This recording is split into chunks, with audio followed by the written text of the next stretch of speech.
গত বছরের এই ৫ই আগস্টের পর থেকে দেশের ভিতরে একটা নতুন শান্তি, একটা নতুন আবহাওয়া প্রবাহিত হচ্ছিল। আমরা কিন্তু সকলেই আমরা আমাদের নিজেদের ইচ্ছামতো ট্রাফিক জ্যাম, সেখানে ট্রাফিক পরিচালনা, রাস্তাঘাট পরিষ্কার করা সবগুলো কাজ আমরা নিজেরাই ইচ্ছাকৃতভাবে করেছিলাম। আমরা সকলেই কিন্তু দেশকে একটা উন্নত পর্যায়ে এবং একটা ডিফারেন্টভাবে দেশকে পরিচালিত করার ইচ্ছা প্রকাশ করছিলাম।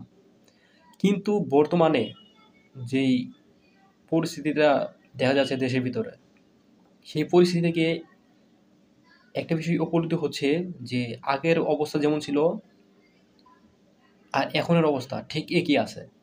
কোনো পরিবর্তন হয় নাই। মাঝের ভিতরে সরকারের পতন হওয়ার পর কিছু একটা দিন পরিবর্তন হয়েছিল। কিন্তু ঘুরে ফিরে আবার ওই আগের মতোই হয়ে আসছে। আমরা আদৌ কিন্তু এটা প্রত্যাশা করি নাই।